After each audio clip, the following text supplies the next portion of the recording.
ওনারপুরবাসীর পক্ষ থেকে পক্ষ থেকে কালীগঞ্জ থানার অন্তর্গত আসমতপুর কলেজ ময়দানে হাফিজিয়া মাদ্রাসা এতিমখানার উদ্যোগে মহাবিশ্বের মহাবিশ্বয় আমাদের মালিক আমাদের মনিব মহান রব্বুল ইজ্জত আল জালালের মুখের পবিত্র বাণী কোরআনে কারীম হাফেজে কোরআনদের মাথায় পাগড়ি অনুষ্ঠানের 3 দিন ব্যাপী বাৎসরিক তাফসিরুল কোরআন মাহফিলের প্রথম দিবসের সম্মানিত সভাপতি জনাব খান মোহাম্মদ জাহাঙ্গীর বাবুল, সহসভাপতি জনাব জাকারিয়া হাসান খান টিটু, প্রধান অতিথি এ জেলার কৃতি সন্তান বিশিষ্ট সমাজসেবক রাজনীতিবিদ শ্রদ্ধাভাজন বড় ভাই জনাব মোহাম্মদ এ.কে.এম. ফজলুল হক মিলন, মাননীয় সাবেক জাতীয় সংসদ সদস্য। সাবেক কি এই 3 বারের আগে? এই 3 বারে যারা তাদের সাবেক লিখবেন না, কারণ আপনাদেরকে আমরা ভোট দেই। আপনারা লিখতে পারবেন সাবেক চোর, যেটা সত্য সেটা লিখবেন, নাই লিখবেন সাবেক ডাকাত। আমার এই যে 33 বছর বয়স, আমি 18 বছর থেকে যদি ভোট দিয়ে আরম্ভ করতাম 3 বার ভোট দিতে পারতাম, একবারও পারি। তার মানে আমি যখন দিতে পারিনি, কে দিতে পেরেছে? আর আমরা দেখলামই তো যে একবারে আপনারা 154 জন ভোট না করে ঘোষণা দিয়েছেন, এরপরে দিনের ভোট রাতে করেছেন। কি এগুলো কি বানানো কথা? সারা দুনিয়া জানে। সুতরাং এইটা আমার মনে হয় আগামী থেকে কোনো অনুষ্ঠানে এই 3 বারের যারা, তারা যেন অন্তত লিখবেন না যে সাবেক এমপি সাবেক মন্ত্রী। এই শব্দটা অনেক দামি শব্দ, আপনি কেন লাগাবেন আন্দাজে? আমরা তো মানি না আপনাকে। নবীজি জানিয়েছেন ও ইমামের প্রতি আল্লাহ সব সময় নিজে লানত বর্ষণ করতে থাকে। আল্লাহ নিজে বরদোয়া করে যে ইমামের প্রতি সঙ্গত কারণে তার মুসল্লিরা নারাজ থাকে।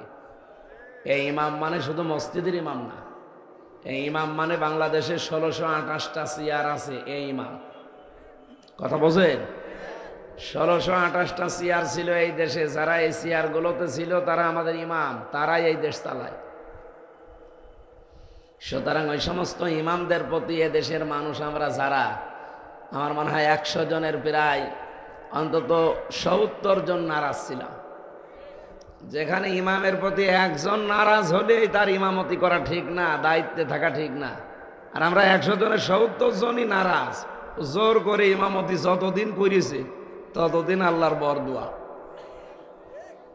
এই জন্য আমরা এই শব্দটা জানতাম নামের আগে লিখতে চাই না, দেখতেও চাই না, যেহেতু উনি 3 বারের আগের। এই জন্যে মাননীয় সাবেক সংসদ সদস্য কালীগঞ্জ গাজীপুর 5 আহ্বায়ক বাংলাদেশ জাতীয়তাবাদী দল গাজীপুর জেলা শাখা, আল্লাহ রাব্বুল আলামিন হায়াতে তাজ্জেবা সিহাতে কুল্লিয়া যেন দান করেন, বলেন আমিন।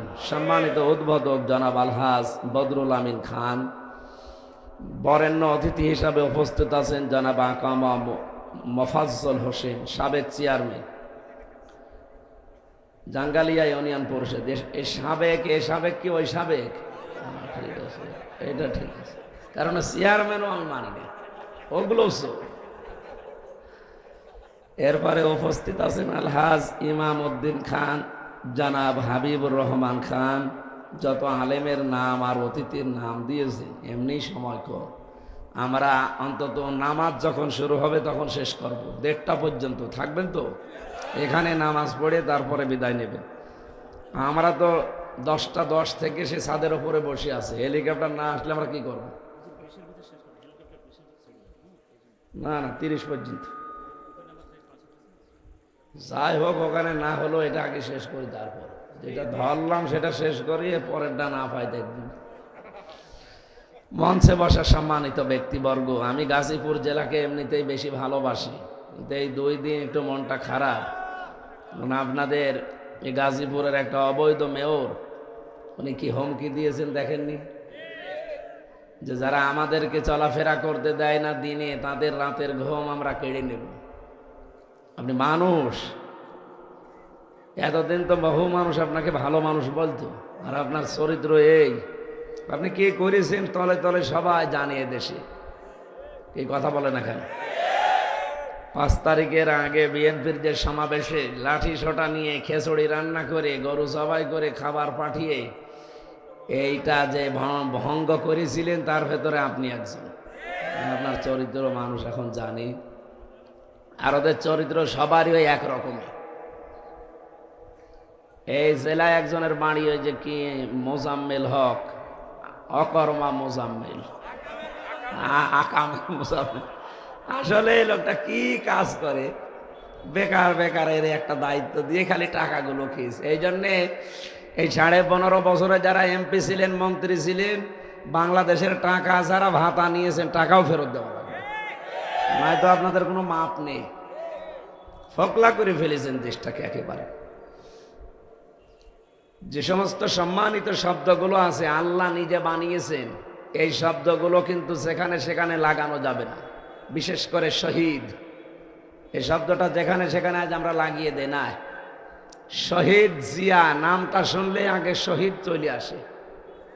আমি কাবা শরীফে 16 সালে গিয়েছিলাম, প্রথমে নিজে ছিলাম তো এই জন্যে বলছি। ওই সময় দেখতে পেলাম কাবার ইমাম, এই যে মসজিদের নামিরা যেটা আছে আরাফাতের ময়দানের পাশে, এই জায়গায় উনি খুতবা দিচ্ছিলেন, হজের খুতবা। আমি নিজে এই কানে শুনলাম, উনি দোয়া করছিলেন আরবিতে, শহীদ জিয়াউর রহমান। এটা আরবিতে বলছিলেন, বাংলা এটা যে আল্লাহ তুমি তার ওপরে তোমার রহমতের ছায়াটা দিয়ে দাও। কেন এ দোয়া করলেন? তার পরের যে আরবি শব্দগুলো তিনি বলছিলেন তার বাংলা অর্থ এটা। আপনারা তো আরবি বললে বুঝবেন না, এই জন্য বলছি। উনি এই কারণে দোয়া করলেন যে এই যে আরাফাতের ময়দানে এখন লক্ষ লক্ষ মানুষ এই যে ছায়া পায়, এই লোকটার কারণে। উনি নিম গাছ লাগিয়েছিলেন, এই বাংলাদেশ থেকে নিয়ে নিম গাছ লাগিয়েছিলেন। সাজারাত জিয়া বলে ওই দেশের মানুষ, জিয়া গাছ বা সাজারাত জিয়া। ওনার আরবির দোয়ার সারমর্ম বাংলায় এইটা দাঁড়িয়েছে, আল্লাহ এই লক্ষ লক্ষ মানুষের মাথার উপরে এই উত্তপ্ত ময়দানে যিনি ছায়ার ব্যবস্থা করলেন, তুমি তার মাথার উপরে তোমার রহমতের ছায়াটা দিয়ে দিও। ওই দিন যে কত লক্ষ হাসি ছিল আরাফাতে, সবাই বলেছে আমিন, যারা অন্তত বুঝেছে এই দোয়াটা। আর আমরা তো বলেছি, কারণ আমরা তো নিজেরাই ছায়া পেয়েছি। এই জন্য লোকটার নাম শুনলে দেখেন মানুষ আগেই শহীদ বলে, কেউ এমনি জিয়া বলে, শহীদ জিয়া বলে। এই শব্দটা এত দামি আল্লাহর কাছে, কোরআনে কারিমে আল্লাহ 2 জায়গায় ধমক দিয়েছেন মানুষকে, মুখের ওপরে নোটিশ দিয়েছেন। সূরা বাকারা 153 নম্বর আয়াত, ওয়ালা তাকুলু লিমাই ইয়াকতালু ফি সাবিলিল্লাহি আমওয়াত। আল্লাহ বলেন যারা শহীদ হয়েছে এদের বলবি না যে মরে গেছে, না, বালা হয়াউন ওয়ালাকিল্লা তাশউরুন, এরা জীবিত, তোমরা টের পাও না। মানুষ মুখের পরে চিন্তা ভাবনা করতে পারে হৃদয় দিয়ে, যেহেতু ধারণা আসে মানুষের হৃদয়, এজনের হৃদয়ের উপরও আল্লাহ নোটিশ দিয়েছেন, ওয়ালা তাহসাবান্নাল্লাযীনা কুতিলু ফি সাবিলিল্লাহি আমওয়াতা। এটা সূরা আলে ইমরান 169 নম্বর আয়াত, 4 নম্বর পারা, 11 নম্বর পৃষ্ঠার 7 নম্বর লাইনে আছে। আল্লাহ বলেন ধারণাও করবি না, মুখ দিয়ে তো বলবি না কোনোদিন যে ওগুলো মরে গেছে, না। শহীদ যারা এরা জীবিত, মুখ দিয়ে বলা যাবে না যে মরে গেছে, ধারণাও করা যাবে না মরে গেছে। বালা হয়াউন, তারা জীবিত, ইনদা রব্বিহিম ইরযাকুন, কিয়ামত পর্যন্ত আমি আল্লাহ নিজে তাদেরকে রিজিক দেই। সুতরাং শহীদ জিয়া উনি কিন্তু সাধারণ না, সাধারণভাবে মারা গেছে। ওনার নাম শুনলে মানুষ এই কথাটা এমনি বলে। আপনাকে কি আমি টাকা পয়সা দেয় যে বলেন তো শহীদ জিয়া, আপনি এমনি মুখ দিয়ে বলে ফেলেন। কারণ শহীদ না হলে শব্দ আমরা বলতাম না। কই শেখ মুজিবকেও তো মানুষ মেরে ফেলেছে, কেউ তো বলে না শহীদ মুজিব বলে। আমি আরো অনেককে শুনেছি যে না, ওইভাবে মারা ঠিক হয়নি, অন্তত টুকরো টুকরো করার দরকার ছিল, কারণ যা করেছে ওইভাবে মারা ঠিক হয়। ওই লোকটাকেও মেরে ফেলেছে, এনাকেও মেরে ফেলেছে। ওনার নামে আজ পর্যন্ত আমি শহীদ শেখ মুজিব কোনোদিন শুনিনি, কিন্তু সারা জীবন সেই ছোটবেলা থেকে শুনে আসছি এনার নামটা, যে কেউ বললে আগে বলে শহীদ জিয়া। আল্লাহ যেন শহীদ হিসাবে কিয়ামত পর্যন্ত তার কুদরতের খাবার তাকে খাওয়ার। তার সন্তানটা মারা গেছে আরাফাত। আল্লাহ রাব্বুল আলামিন কোনো মানুষকে যদি সত্যিই মেরে ফেলা হয় যে কোনো কায়দায়, তাকেও শাহাদাতের মরণ দান করে। তার ছেলেটাও কিন্তু সাধারণভাবে মরেনি, তাকে মেরে ফেলা হয়েছে। কি কথা বলেন না কেন? আল্লামা সাঈদীকে উনি এমনি মরেনি, ওনাকে মেরে ফেলা হয়েছে। এই জন্য মানুষ ওনার নাম শুনলে এখন আল্লামা শহীদ দেলাওয়ার হোসাইন সাঈদী রহমতুল্লাহ আলাই বলো। বহু মানুষকে বিচারিকে এই কায়দায় আপনারা মেরে ফেলেছেন। সত্যিই যারা ওই অপরাধী না, তাদেরকে যদি এভাবে মেরে ফেলেন, তারা তো শহীদ হয়েছে। যারা মারলেন তাদের জন্য জান্নাত হারাম হয়ে গেছে। গোলাম মাওলা রনি আওয়ামী লীগের সাবেক এমপি, এই যে অবৈধ এমপি নাকি, ও ভালো এমপি ছিল, ওইটা অবৈধ। ও জানিয়েছিল কাদের মোল্লা, আব্দুল কাদের মোল্লা শহীদ, এই লোকটার সাথে আমি জেলখানায় ছিলাম। আর ওর নিজের বাড়িও পটুয়াখালী না, বাড়িও ফরিদপুরের এই সদরপুরে। ওর নানা বাড়ি ওখানে, এখানে ছোটবেলা থাকে মারা মানুষ হয়েছিল। নিজে বলেছে যে আমি ছোটবেলায় এই লোকটার সাথে, আমার নানাদের সাথে মিশে দেখেছি। ইনি বীর মুক্তিযোদ্ধা ছিলেন, অথচ তার নামটা পরিবর্তন করে কসাই কাদের দিয়ে তাকে মেরে ফেললেন। সে যেদিন ফাঁসি হবে, তার স্ত্রী পিয়ারি বলে ডাকতো স্ত্রীকে, সে গিয়েছিল দেখা করার জন্য মাগরিবের পরে, শেষ দেখা। যে দেখছে চা খাচ্ছে। কি গো তুমি এই অবেলায় চা খাও? বলে আজকে রোজা ছিলাম, শুনলাম যে আর 3 ঘন্টা পরে আমার ফাঁসি। তা আমি শেষ খাওয়া খেয়ে নিলাম দুনিয়ার। এ দুনিয়ার খাবার তো আর খেতে পারবো না, আমার আল্লাহর সাথে সাক্ষাতের সময় হয়ে গেছে। স্ত্রী লিখেছে, ওইটা এখনো ইন্টারনেটে ভাসতেছে। 3 ঘন্টা পরে যার ফাঁসি, সে সারাদিন রোজা রেখে ইফতারি করে চা খেয়ে নতুন পোশাক পরে মনে হচ্ছে যে শ্বশুর বাড়ি যাবে। শুনতে যতটা সহজ মনে হচ্ছে, বিষয়টা অত সহজ। আপনাকে যদি শুধু বলিয়ে দেওয়া যায় যে আপনি 10 দিন পরে মরে যাবেন, আপনি এমনি মরে যাবেন। তার মাত্র 3 ঘন্টা পরে সে জানছে যে আমি মরে যাব। কোন রকমের দুশ্চিন্তা শরীরের ভেতরে নেই, চেহারার ভেতরে কোনো ছাপ নেই। একেবারে মনে হচ্ছে উজ্জ্বল চেহারা নিয়ে মালিকের সাথে দেখা করতে যাচ্ছে। এই মানুষগুলোকে আপনারা মেরে ফেললেন। সবচাইতে বড় আশ্চর্য, এখনো পর্যন্ত এরকম একটা মারাত্মক মানুষ, এই পৃথিবীর জন্য মারাত্মক মানুষ 6 জন, তার ভেতরে উনি একজন, এই শেখ হাসিনা। আমি নামটা ধরতেও ঘৃণা লাগে আমার। এখনো কোনো অনুশোচনা আছে? সারা জীবন যা করেছে তো করেছে, অন্তত 24 সালে 2732 জন আর্মি মেরে ফেললেন। আপনি না মানলে ওগুলো পারতেন, পালিয়েই যখন যাবেন, কয়দিন আগে চলে গেলে তো কিছু হইতো না। চলেও গেলেন, অন্তত আমাদেরকে মেরেও গেলেন। এদেশে এখন এমন ঋণ দিয়ে গেছেন, এখন কেউ জন্ম নিলে তার মাথার উপরে লাখ টাকার উপরে ঋণ। যাওয়ার সময় 14টা ব্রিফকেস নিয়ে গেছে, সব ছাই ভরা ছিল। বলেন, পাইলটকে জিজ্ঞাসা করেছে ব্রিফকেস উঠেছে, বলছে হ্যাঁ চলো। কারোর সাথে কথা বলেনি। আমার দেশ পত্রিকায় সব আসতেছে এখন, একটা কথা কারোর সাথে বলেনি। কাওয়া কাকুকে যে বলবে যে কাওয়া চলে গেলাম, তাও বলে। আমারে তো একটু নাম্বার জোগাড় করে বলতে পারতো না যে হামজা 3 বছর জেল খাটালাম, বেকার চলে গেলাম, মাফ করে দিও, তাও বলে। আমি আর কার নাম বলব? সুতরাং ওই মানুষটার বাবার নাম আমি শহীদ শুনি না, কিন্তু তারেক জিয়ার পিতার নাম শুনি শহীদ জিয়া। আল্লাহ যেন তাকে শাহাদাতের মর্যাদা দান করেন। তার বেগম, তার ম্যাডাম বেগম খালেদা জিয়া অসুস্থ, আপনারা জানেন। এরা আইন দেখাতো যে না, ওনার বিদেশে যাওয়া কোনো বৈধতা নেই। তো এখন বৈধতা হলো কি করে? সবগুলো বানানো নিয়ম নীতি এদের। বিচার ব্যবস্থাকে পুরাটা কন্ট্রোল করতো হাসিনা একা। আমার ফাইলের উপরে লাল দাগ দিয়েছে, আমার আর মামুনুল হকের। বলেছিল যারাই জামিন পাকে, এই 2টা যেন জামিন না পায়। একেবারে জামিনই দেয়নি, অথচ মামলা কিছুই না। যদি আমার সাজা লাগিয়ে দিত, তাও 3 মাসের বেশি আমি জেলে থাকি না। অথচ 3 বছর ফাঁসির কন্ডেম ছেলে আমার রেখে দিয়েছে। আর যে টর্চার করেছে রিমান্ডে, আমার এমন কোনো জায়গা নেই চুল থেকে পা পর্যন্ত এক চুল ফাঁকা নেই যেখানে টর্চার নেই।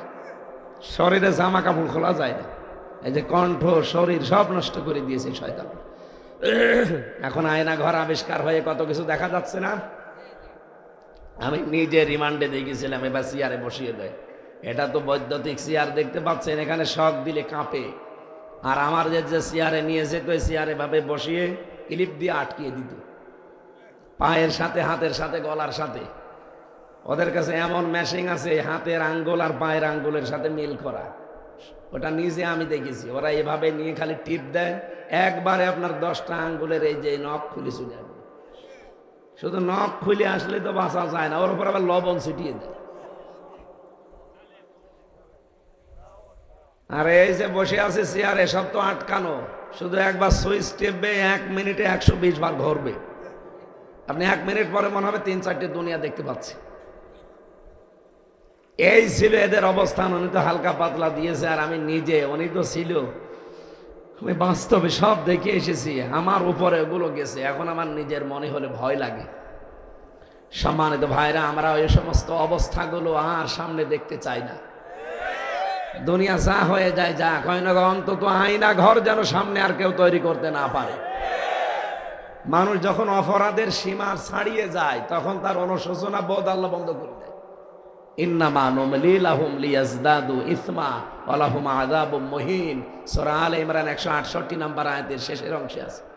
যখন মানুষের পাপের বোঝা পরিপূর্ণ হয়ে যায় তখন ওর ভেতরে যে অপরাধ বোধ কাজ করবে, একটু অনুশোচনা আসবে, ওইটা আর আসে না, আল্লাহ ওইটা তুলে নেয়। আমার মনে হয় ওনাদের অবস্থা এখন তাই। পাপের বোঝা একেবারে পাল্লা ভার হয়ে আরো পড়ে যাচ্ছে, তো অনুশোচনা করবে কি করে? এই জন্য আমি নিজে টের পেয়ে আমার এখন ভয় লাগে, অনুশোচনা লাগে যে ওই মানুষগুলো এখনো পরিবর্তন হয় না, এটা তওবা করে না, এখনো পর্যন্ত বিদেশের মাটিতে বসে বসে ষড়যন্ত্র চালিয়ে যাচ্ছে। এই দেশে আবেগ নিয়ে কিছু হবে না ভাই। উগ্রপন্থী হিন্দু কিছু আছে, এরা যেহেতু ডোনাল্ড ট্রাম্প এসেছে, এরা টাকা পয়সা খরচ করে, আর এরা তো টাকা পয়সা কম মারেনি বাংলাদেশ থেকে। এদেশে জামাত বিএনপির কাছে কোনো টাকা আছে? টাকা তো সব ওই শয়তানদের কাছে। এই টাকা পয়সাগুলো এখন এই লবিস্ট নিয়োগ করছে উগ্রপন্থী হিন্দু যারা আছে আমেরিকায়, এরা এই টাকাগুলো কাজে লাগিয়ে বাংলাদেশে একটা জঙ্গি রাষ্ট্র হতে যাচ্ছে, ডক্টর ইউনূস এরকম কিছু করতে চাচ্ছে, এই রকম কথাগুলো ট্রাম্পকে বোঝায়। আর এই যে জুমার দিন মানুষ নামাজ পড়ে বের হয়, ঈদে নামাজ পড়ে বের হবে, এগুলো সবই তুলে ওখানে পাঠাবে ট্রাম্পের কাছে। এই দেখেন কি আন্দোলন চলছে, সব মাথায় টুপি আর দাড়ি, আর ওরা তো দাড়ি টুপি দেখলে এমনি ভয় পায়। এই জন্য ষড়যন্ত্র কিন্তু খুব গভীরে। আর এদেশে এখনো পর্যন্ত বললাম না 1628টা চেয়ারে সবগুলো জালেম তো এখনো যায়নি। কি কথা বলে না কেন? জালেম সব চলে গেছে, এখনো অনেক জালেম আছে। এই জন্যই তো পুলিশের সাবেক আইজি বেনজির কয়েকদিন আগে ঘোষণা দিয়েছে যে এখনো প্রশাসনে আমাদের 100 জনের 90 জন আছে, কোনো চিন্তা নেই, আমরা আবার চেষ্টা করছি ঘুরে দাঁড়ানো। এদেশের মানুষকে যদি হালকা পাতলাও এদের বিবেক থাকে, জয়নুল আবদিন ফারুককে যেভাবে পিটিয়েছে, এটাকে মানুষ মনে করেছিল? তারা পশুর মতো পিটিয়েছে একজন হুইফকে। একটা হুইফকে যদি এভাবে পিটাতে পারে, তা আমাদের ধরলে তো পিটিয়ে মেরেই ফেলত। আমার 11 ঘন্টা টাঙিয়ে রেখেছিল দড়ি দিয়ে। কি করেছিলাম আমি কি আপনি আপনার মেয়েকে তুলে নিয়ে গেছি? আমি জেরা করেছি, আমি মার্ডার মামলার আসামি। কোন কারণে? আমার কাছে অস্ত্র পেয়েছে।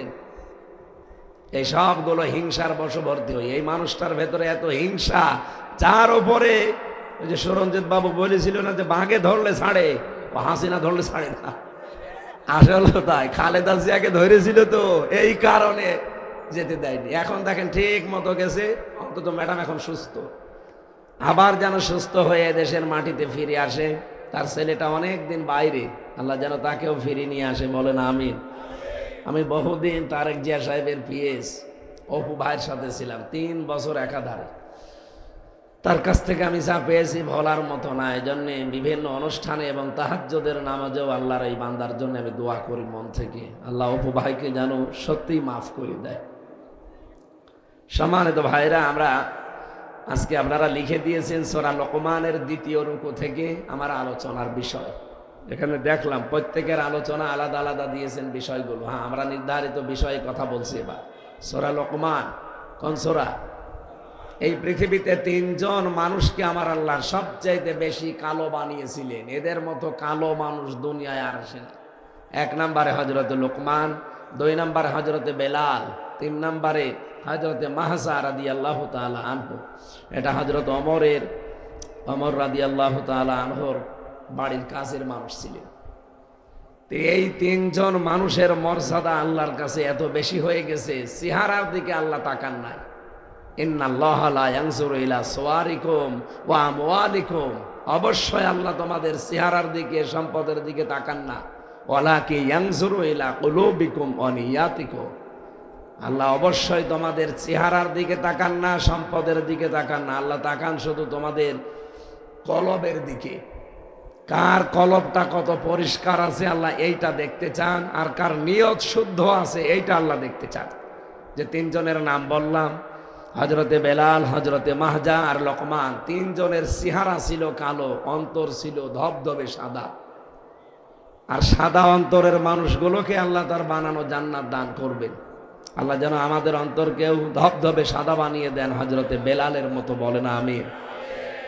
লোকমান তিনি নবী ছিলেন না, একজন আল্লাহর বুজুর্গ বান্দা ছিলেন, অথচ কোরআনে কারিমে আল্লাহ 34টা আয়াত তার নামে নাযিল করেছেন। কয়টা? লোকমানের নামে আল্লাহ রাব্বুল আলামিন এমন এমন তথ্য এই সূরার ভেতরে তুলে ধরলেন, কিয়ামত পর্যন্ত হয়তো আমরা থাকবো না, কিন্তু এই সূরা লোকমান থাকবে।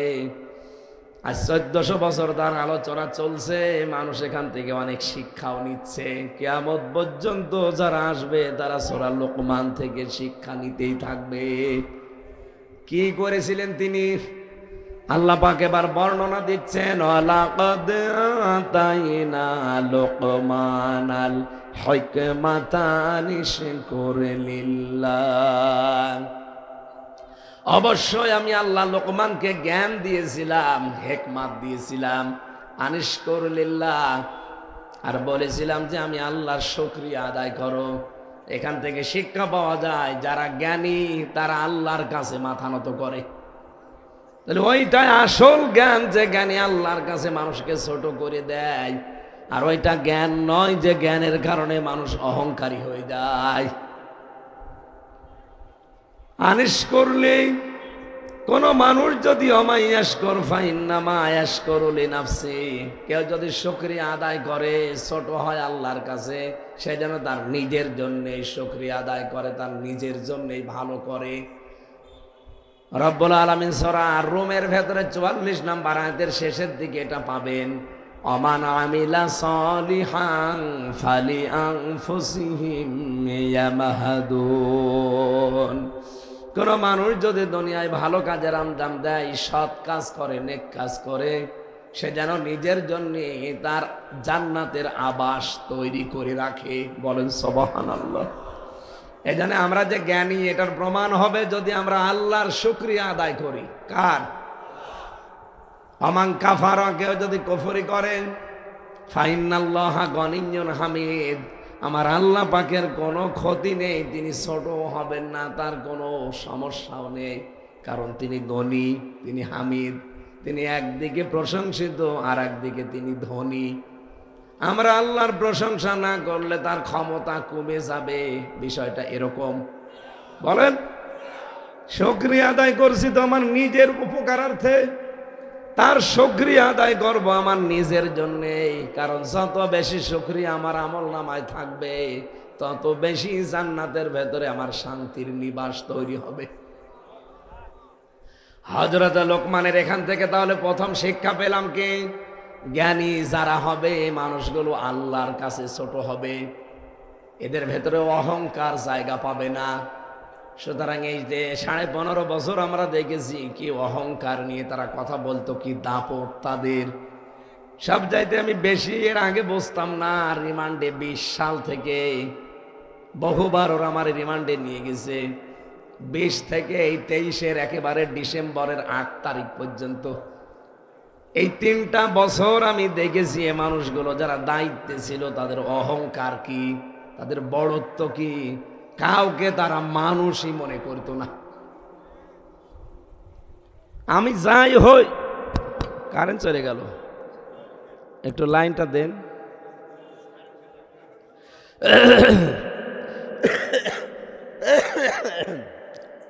জেনারেটর আছে না? দেন, তাড়াতাড়ি দেন।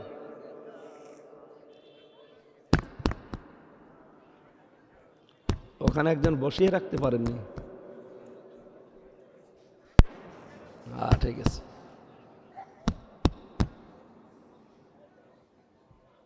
এখানে কেউ নেই? এই তো ঠিক আছে, আলহামদুলিল্লাহ। এদিকে টাকা নাই, নামাজ বললাম এখানে পড়া হবে, বসেন বসেন বসেন, নামাজ পড়ে যাবেন ভাই। আমরা আর 15-20 মিনিট পরে এখানে নামাজ পড়ে নেব, বসেন। বলেন তো, আমি যে রিমান্ডের কথা বললাম আমি এমনি বলছি না, যে এখনো পর্যন্ত অনেক জালেম কিন্তু সাফাই গাচ্ছে যে আয়না ঘর এগুলো বানানো। আরে বানানো আমি নিজে দেখে আসলাম। আর বানানো মানে আমাকে আপনি বানানো বলে বিশ্বাস করাতে পারবেন? আমি নিজে তো ভিকটিম, নিজে সাক্ষী। আমি আমার নামে যাই হোক অন্তত একটা আলেম লেখা আছে না, যে মুফতি আমির হামজা। এইটা দেখেও তো অন্তত একটু দয়া লাগার কথা। অথচ সেই কয়টায় দায়িত্বে ছিল দেখতাম নাম দেখে আরো টর্চার বাড়িয়ে দিত। জেলখানার ভিতর যেহেতু আমার 24 ঘন্টা তালা লাগিয়ে রাখতো, আমার বের হতে দিত না। সিসি ক্যামেরা দিয়ে রেখেছিল আমারে আর গিয়াসউদ্দিন মামুনরে। বলছে এই দুইটারে দিয়ে রাখবা সবসময়।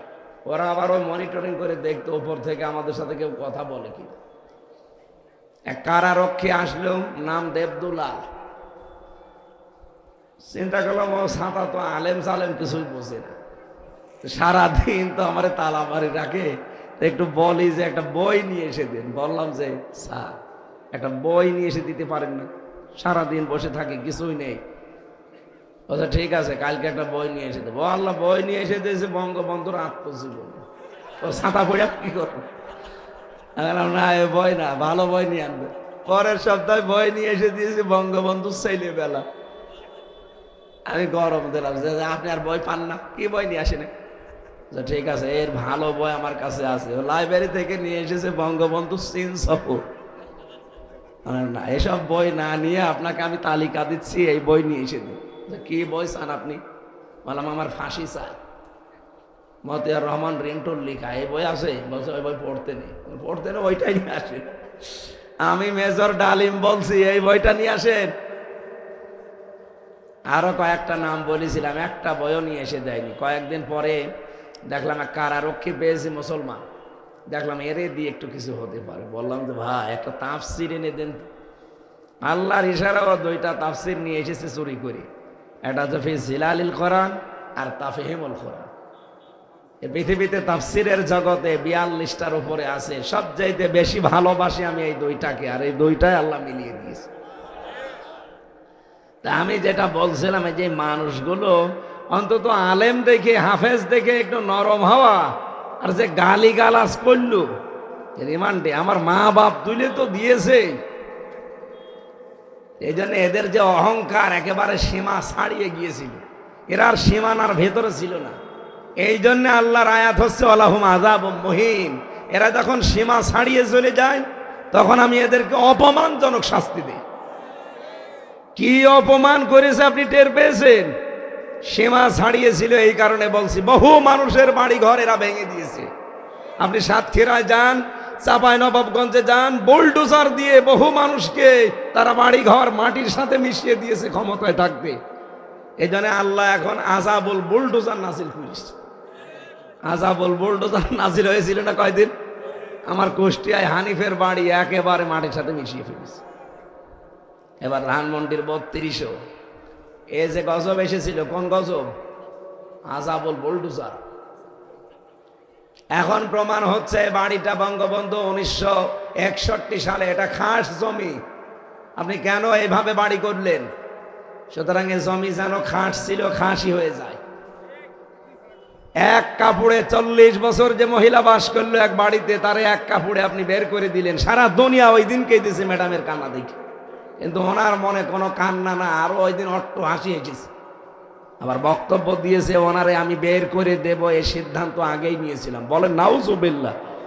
এত হিংসা মানুষের ভেতরে তৈরি হয় কি করে? ওয়ালা ইয়াজরিমান্নাকুম শানাআন কওমিন। কোরআনে 2 জায়গা আল্লাহ এই কথা, তো এক জায়গায় দিলে তো হয়ে যেত, 2 জায়গায় দিয়েছে সূরা মায়েদার ভেতরে। আল্লাহ বলেন এই সাবধান, হিংসার বশবর্তী হয়ে কোনো ব্যক্তি, কোনো পরিবার, কোনো সমাজ, কোনো গোষ্ঠী, কোনো দল, কোনো দেশ কারো উপরে হিংসার বশবর্তী হয়ে ধ্বংস করে দিবা না। আর এইটাই করেছিল 15.5 বছর। হিংসার বশবর্তী হয়ে যার উপরে হিংসা ছিল তারই শেষ করে দিয়েছে। আর সবচাইতে বেশি হিংসা করতো এদেশের আলেমদের উপরে। কি আলটা পাল্টা মামলা দিত আলেমদের। সারা জীবন যে লোকটা কোরআন প্রচার করে বেড়ালো তার নামে দিয়েছে ধর্ষণ মামলা। সাইদি সাহেবের সর্বশেষ মামলা ছিল ধর্ষণ মামলা।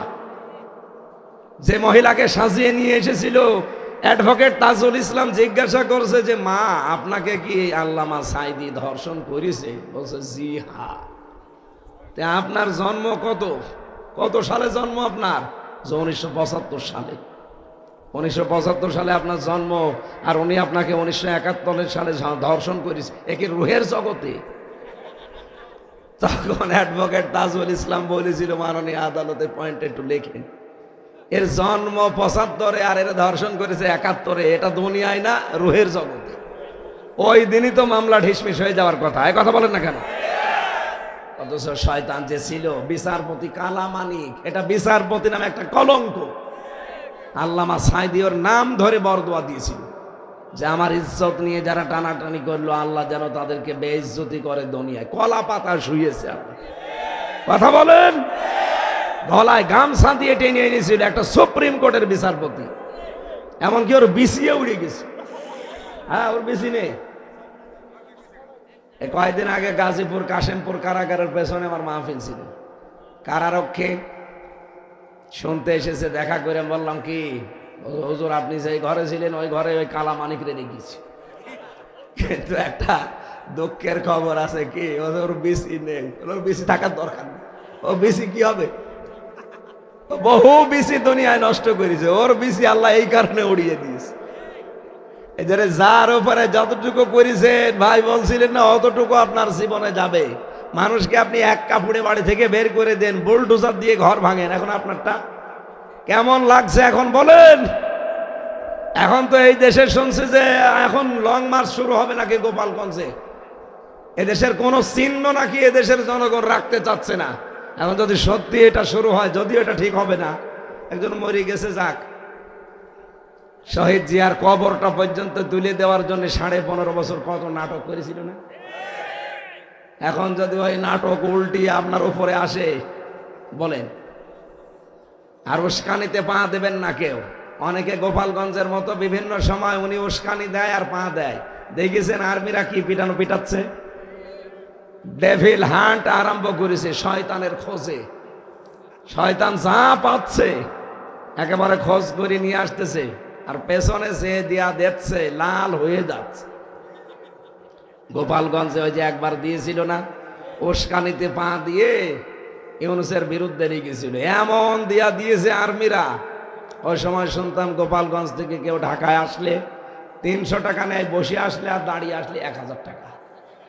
কি পিটানো পিটিয়েছে চিন্তা কর। এই জন্য আগামীতে আমি জানি ওনার মাথা খারাপ হয়ে গেছে, কারণ একটা গরু হারালে মানুষের মাথা খারাপ হয়ে যায়, আর ওনার সাজানো বাগান শেষ হয়ে গেছে। কথা বলো না খারাপ। 41 সালে টার্গেট ছিল, সাজানো বাগান সেই শেষ হয়ে গেছে, মাথা এখন খারাপ হয়ে গেছে। এই কারণে হয়তো উল্টাপাল্টা বকতেছে। ওনার উল্টাপাল্টা বকা বকুক, ওনার কথা অন্তত কান দেওয়ার দরকার নেই। ওনার কথায় কান দিয়ে যদি আপনি নিজের ভবিষ্যৎ নষ্ট করেন, আবার আজাবুল বুলডোজার নাজিল হয়েছিল, ডেভিল হান্ট নাজিল হয়েছে, এরপরে কিন্তু আবার আর একটা আজাব আসতেছে। এই জন্য আমরা যেন কারো উস্কানিতে পা দিয়ে দেশটাকে অস্থিতিশীল করতে চেষ্টা না করি। আল্লাহ তুমি আমাদের সম্মতি দাও, বলেন আমিন। এরপরে হযরতে লোকমানের নামটা আল্লাহ চিরন্তন করে দিয়েছেন দুনিয়ার মানুষের কাছে। এই কারণে এখানে এবার শিক্ষা দিয়েছেন আল্লাহ। وَإِذْ قَالَ لُقْمَانُ لِابْنِهِ وَهُوَ يَعِظُهُ يَا بُنَيَّ لَا تُشْرِكْ بِاللَّهِ إِنَّ الشِّرْكَ لَظُلْمٌ عَظِيمٌ। রব্বুল আলামিন বলেন, এই যে লোকমান নামে এই লোকটাকে আমি চিরন্তন করে দিয়েছি কেন জানো? হে পৃথিবীর মানুষেরা, তোমরাও হয়তো 100 বছর পরে আর থাকবে না, কিন্তু তোমাদেরকেও আমি চিরন্তন করে রাখতে পারি। কি করেছিলাম লোকমানকে? এবার তাকান। তিনি তার ছেলেটাকে ডাক দিয়ে বললেন, আমার কলিজার টুকরা, দুনিয়ায় যাই করো শিরিক করবা না। কি করবা না? ইন্না শিরকা লাযুলমুন আযীম। শিরিক আল্লাহর সাথে বড় জুলুম। আল্লাহ পাক বলেন, কথাটা আমার এত বেশি পছন্দ হয়েছে। লোকমান তার সন্তানকে পরিচয় করাচ্ছে আমি আল্লাহর সাথে, আর আমি আল্লাহ নিজে তামাম দুনিয়ার সব সন্তানকে পরিচয় করিয়ে দিলাম মা বাবার সাথে। লোকমান যেহেতু বাবা ছিলেন, সন্তানকে পরিচয় করিয়েছে কার সাথে? আর আমি আল্লাহ নিজে দায়িত্ব নিয়ে লোকমানের সাথে তার সন্তান শুধু না, কিয়ামত পর্যন্ত যত সন্তান দুনিয়ায় আসবে তাদের কাছে যে মা বাবা কি জিনিস সেটা আমি আল্লাহ নিজে বুঝিয়ে দিলাম। ওয়াসাইনাল ইনসানা বিওয়ালিদাইহি হামালাতুহু উম্মুহু ওয়াহানান আলা ওয়াহনি ওয়াফিসালুহু ফি আমাইনি আনিশকুর লি ওয়ালিওয়ালিদাইকা ইলাইয়াল মাসির। হযরত লোকমান শুধু পরিচয় করিয়েছিল তার সন্তানটাকে আমার সাথে, আর আমি নিজে তামাম দুনিয়ার সব সন্তানকে পরিচয় করিয়ে দিলাম তাদের মা বাবার সাথে। পৃথিবীর সন্তানেরা, তোমরা কিন্তু মা বাবার সাথে ভালো ব্যবহার করবা। আল্লাহর ইবাদত করা যেমন ফরজ, মা বাবার খেদমত করা, তাদের সাথে ভালো ব্যবহার করা ফরজ। মা বাবার আইন মানা ফরজ না, মা বাবার ইবাদত করা ফরজ না। ইবাদত হবে কার? আইন মানতে হবে কার? কিন্তু মা বাবার সেবা করা লাগবে। মা বাবার সেবা করা কিন্তু নফল না, এটা নামাজের মতো ফরজ। এটা হাজারো সন্তান আমরা এই পরিচয়টা অনেকে জানি না।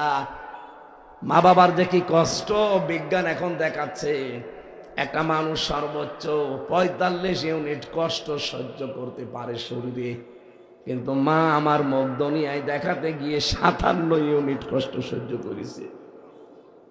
এই পৃথিবীতে 57 ইউনিট কষ্ট সহ্য করা কোনো পুরুষ মানুষ নেই, আর হবেও না। কিন্তু মায়ের এই পেট থেকে আসার সময় যে যন্ত্রণাটা, 32টা নাড়ি একবারে ছিঁড়ে গেছে। 32টা নাড়ি একবারে ছিঁড়ে গেছে। বিজ্ঞান এখন এই কষ্টটার পরিমাপ করে জানিয়েছে যেটা 57 ইউনিট পর্যন্ত কষ্ট মা সহ্য করে। এই জন্য আল্লাহ নিজের নামের পরে মায়ের নাম দিয়েছেন। অথচ হাজারো সন্তান এই বিষয়টা আমরা জানি না। মা বাবাকে বাড়ি থেকে তাড়িয়ে পর্যন্ত দেয়, আলাদা করে দেয়, বড় ভাইয়ের কাছে দিয়ে দেয়, এমনকি বৃদ্ধাশ্রমে রেখে আসে।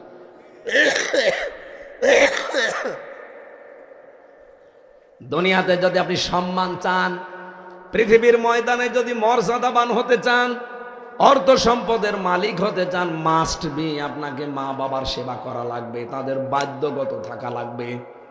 যদি আমরা অনেক সন্তান স্ত্রীর কারণে পারি না, এক কথা বলছে না কেন? অনেক বউ এমন আছে শুধু বারবার ঘ্যানর ঘ্যানর করতে থাকে যে বুড়ো বুড়িকে আলাদা করে দাও। আপনি নিজের মা বাবা হলে পারতেন এই কথা বলতে। সম্মানিত মা বোনেরা, বিভিন্ন জায়গায় যারা বসে আছেন, খালি নামাজ পড়া, রোজা রাখার, কালো বোরকা পরা ইবাদত না, শ্বশুর শাশুড়িকে নিজের মা বাবার মতো মনে করা ইবাদত। এক কথা বলেন না কেন?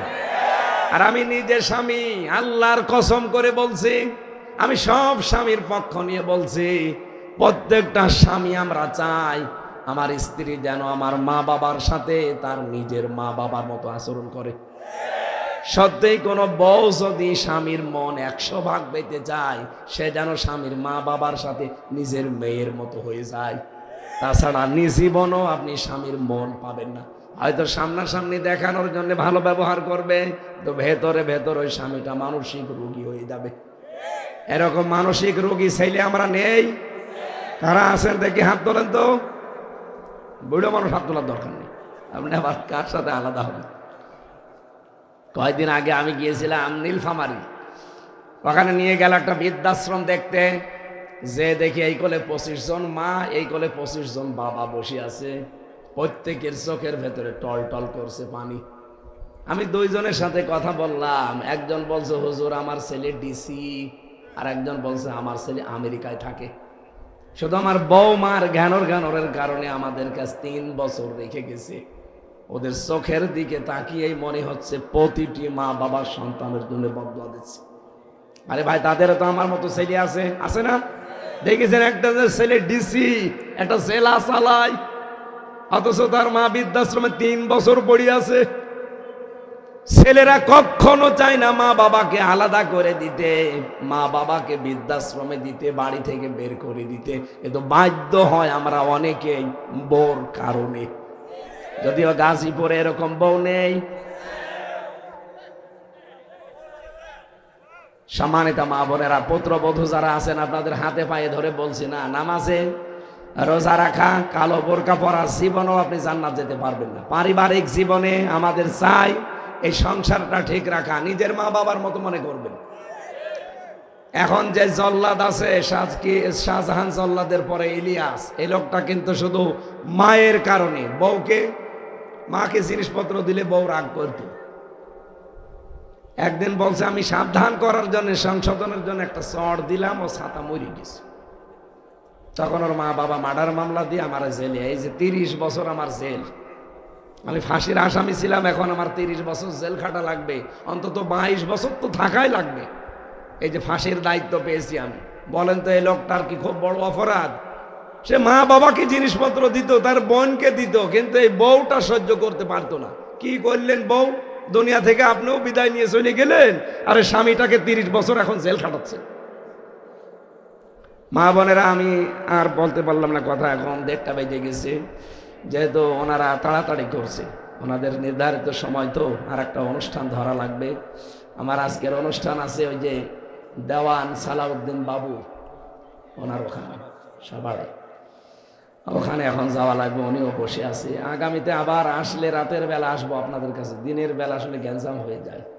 আর আজকে শিডিউলটা আসলে কুয়াশার কারণে সমস্যা হয়ে গেছে। আমি আবার আসলে কথা বলবো ইনশাআল্লাহ। আমার শরীরটা যেন আল্লাহ আগের অবস্থায় ফিরিয়ে দেন, আল্লাহুম্মা আমিন।